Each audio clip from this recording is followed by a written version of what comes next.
स्वागत है दोस्तों आप सभी का भूगोल प्रश्नोत्तरी की इस शानदार कक्षा में। मैं हूं प्रिंस कुमार जैन और आपके लिए लेके आया हूं भूगोल की पीवाईक्यू सीरीज। तो चलिए चलते हैं अपने पहले सवाल की तरफ। हमारा पहला सवाल है, किस तिथि को रात और दिन बराबर होते हैं? 22 जून, 23 सितंबर, 22 दिसंबर या 21 फरवरी को? ठीक। दिन और रात जब बराबर होंगे, कब? जब ये हमारी पृथ्वी है और ये विषुवत रेखा है, 0 डिग्री इक्वेटर। ठीक। ये हमारा सूर्य जब विषुवत रेखा पे चमकेगा तभी दिन और रात बराबर हो सकते हैं। विषुवत रेखा पे सूर्य वर्ष में 2 बार चमकता है। कब चमकता है? एक तो जब ये मकर रेखा, सॉरी ये कर्क रेखा और ये मकर रेखा, यानी कि जब सूर्य हमारा कर्क रेखा से मकर रेखा की ओर जाता है, ठीक, तब ये विषुवत रेखा पर चमक सकता है। दूसरी बार जब ये मकर रेखा से होता हुआ कर्क रेखा की तरफ आता है तब विषुवत रेखा पर चमक सकता है। ऐसी स्थिति वर्ष में 2 बार आती है।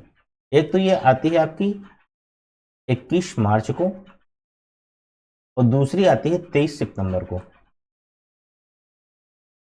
21 मार्च और 23 सितंबर दो ऐसी तिथियां हैं जब सूर्य हमारा कर्क रेखा विषुवत रेखा पर चमकता है और तभी दिन और रात बराबर होते हैं। इन दोनों तिथियों को विषुव कहा जाता है। विषुव, ठीक। विषुव क्यों कहा जाता है? क्योंकि इन तिथियों को सूर्य विषुवत रेखा पर लंबवत चमकता है। ठीक। तो 21 मार्च और 23 सितंबर, ऑप्शन नंबर बी जिसमें हमारा 23 सितंबर दिख रहा है, तो ऑप्शन नंबर बी हमारा सही हो जाएगा। इस 23 सितंबर को रात और दिन बराबर होंगे। इसका मतलब 12 घंटे का दिन और 12 घंटे की रात हो गई। ठीक। अगले सवाल पे चलते हैं। अगला सवाल है हमारा, कांगो स्थित है कहां पर? अफ्रीका में, एशिया में, यूरोप में या उत्तरी अमेरिका में? सबसे पहले तो हम ये देखेंगे कि कांगो क्या है। ठीक। कांगो अफ्रीका में स्थित है, ये ऑप्शन इसका ए नंबर सही है। लेकिन कांगो क्या है ये जानना बहुत ही जरूरी है। तो हम अफ्रीका महाद्वीप का चित्र बनाते हैं। ये एक शी बनाया हमने, ठीक, और इस प्रकार से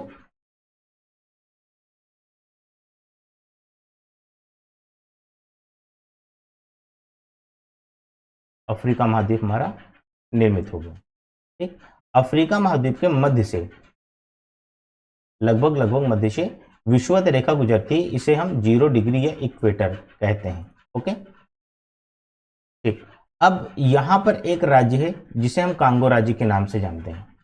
ये एक राज्य है, छोटा सा राज्य है, इसे हम किस नाम से जानते हैं? कांगो के नाम से।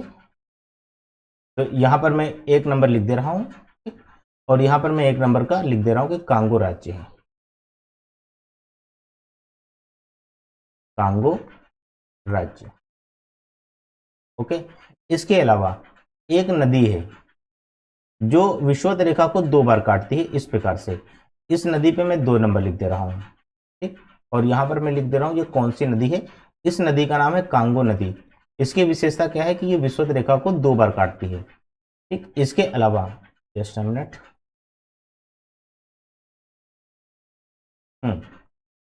इसके अलावा यहां पर एक बड़ा सा राज्य है, ये ऑप्शन नंबर 3 डाल दे रहा हूं। इस बड़े से राज्य का नाम है कांगो गणराज्य। कांगो गणराज्य, ठीक। और इन सब के साथ साथ जो ये क्षेत्र है पूरा, इसको मैं 4 नंबर डाल देता हूं।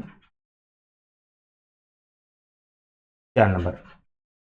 यहां पर इस क्षेत्र में बहुत ही सघन वन पाए जाते हैं जिन्हें विश्वतीय वन कहा जाता है और इनका एक नाम कांगो वन भी है। तो इस प्रकार से ये कांगो वन हो गए। तो हमने जान लिया कि कांगो क्या है। एक तो कांगो राज्य है, दूसरा कांगो नदी है जो विषुवत रेखा को 2 बार काटती है, तीसरा एक कांगो गणराज्य भी है और चौथा कांगो वन है। ये वन किस प्रकार के हैं? ये वन बहुत ही सघन वन है, इन्हें विश्वतीय वन भी कहा जाता है। सघन विषुवतीय वन, विषुवतीय वन। ओके। तो इस प्रकार से कांगो अफ्रीका में स्थित है और इसकी ये विशेषताएं आपको मैंने बता दी। अगले सवाल पे चलते हैं। अगला सवाल है हमारा, अलास्का निम्नलिखित में से किस देश का हिस्सा है? किस देश का हिस्सा है? सबसे पहले हम ये जानते हैं कि अलास्का है कहां पर। तो इसके लिए हम उत्तर अमेरिका का मानचित्र बनाते हैं। एक हमने शी बनाया, ये एक लाइन खींच दी, ठीक, इस प्रकार से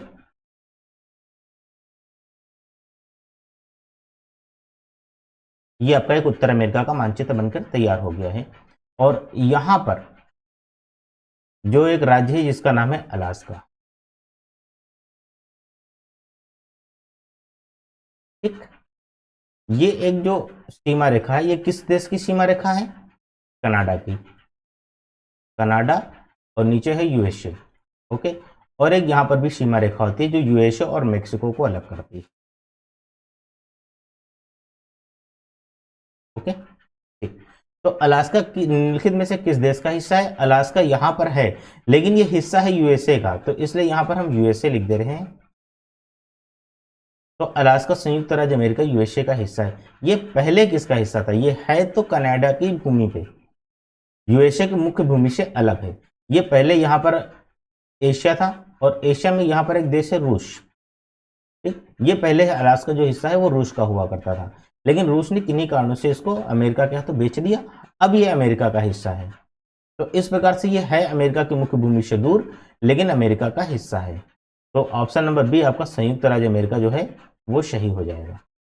अगले सवाल पे चलते हैं। अगला सवाल है हमारा, निम्नलिखित में से कौन शीतोष्ण घास का मैदान नहीं है? शीतोष्ण घास का मैदान नहीं है, इसका मतलब है कि इनमें बाकी के शीतोष्ण घास के मैदान हैं। पंपाश हो गया, वेल्ड हो गया, डाउन्स हो गया और सवाना हो गया।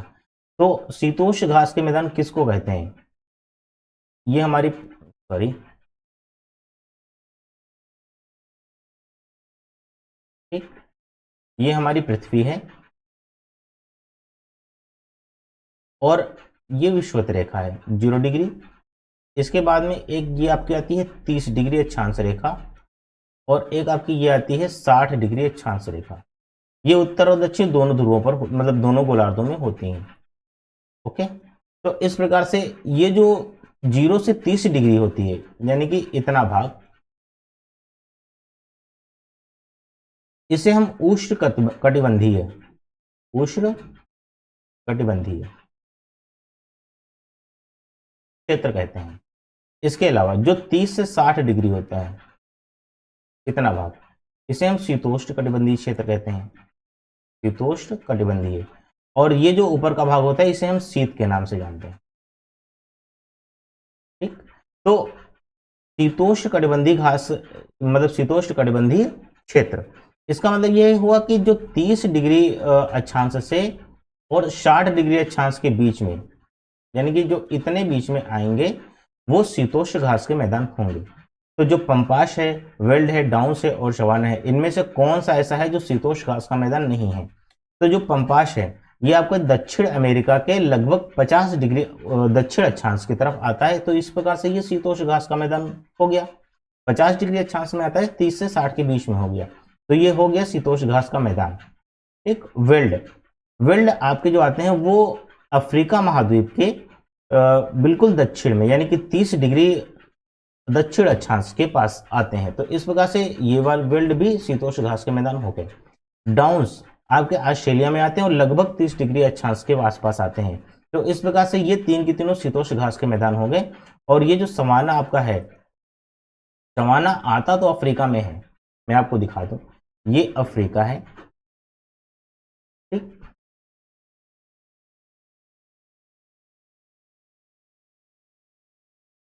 यहां का जो क्षेत्र हुआ, यहां से लेके इतना क्षेत्र, यहां पर ये सवाना घास के मैदान आते हैं, और इसके ऊपर ये मरुस्थल है। तो इस प्रकार से ये कौन से अक्षांश हो गए? ये 0 डिग्री हो गया इक्वेटर, और उसके बाद में यहां पर लगभग 30 डिग्री अक्षांश होता है। ठीक, तो 0 और 30 डिग्री के बीच में जब ये आया है तो ये उष्ण कटिबंधीय घास का मैदान हो गया, ना कि शीतोष्ण कटिबंधीय घास का मैदान। तो इस प्रकार से ये जो सवाना है ये उष्ण कटिबंधीय, उष्ण कटिबंधीय घास का मैदान है। ठीक, ऑप्शन नंबर डी आपका सवाना हो जाएगा, उष्ण कटिबंधीय घास का मैदान, जो कि शीतोष्ण कटिबंधीय घास का मैदान नहीं है। अगले सवाल पे चलते हैं। अगला सवाल है हमारा, दक्षिण अमेरिका में मध्य अक्षांशीय घास के मैदान का नाम क्या है? तो इसके लिए भी हम सबसे पहले पेटी देखेंगे अपनी। ये हमारी पृथ्वी हो गई, और अभी मैंने आपको बताया है कि ये विषुवत रेखा, ये 30 डिग्री अक्षांश रेखा, और ये लगभग 60 डिग्री अक्षांश रेखा। यहां पर मध्य, ये मध्य पेटी है कि नहीं है, ठीक, मध्य पेटी जो है वो शीतोष्ण घास के मैदान की पेटी है, मध्य अक्षांशीय घास का मैदान, यानी कि इसमें भी घुमा के पूछ रहा है कि जो मध्य अक्षांशीय घास का मैदान है वही शीतोष्ण घास का मैदान है। तो पंपास मैंने अभी आपको बताया है,